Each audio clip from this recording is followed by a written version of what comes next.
I have these 2 button bushes that I grew from seed about 7 years ago.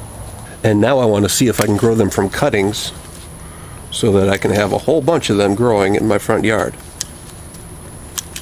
And I'm not sure the best way to do this, so I've made some cuttings about 6-8 inches long, and I'm going to plant them in potting soil here inside.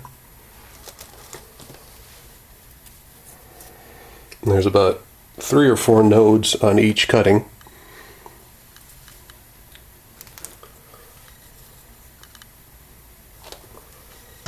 I'm also going to put a few cuttings here directly into the ground and see how those do. We'll see which one does better.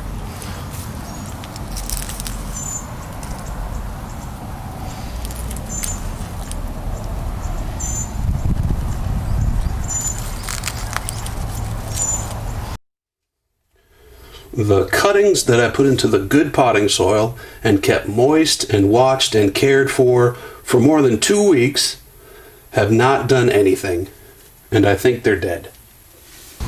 On the other hand, the cuttings that I just jabbed into the ground and ignored are doing great. They have leaves and presumably roots and will survive.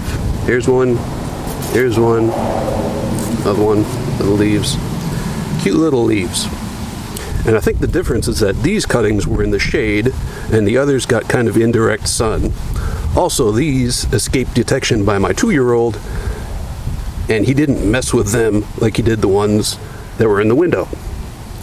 So as far as my goal of reproducing a whole lot more button bushes, this is the technique I'm going to use. I'm just going to clip them off and jab them into the ground and water them for a few days and then ignore them.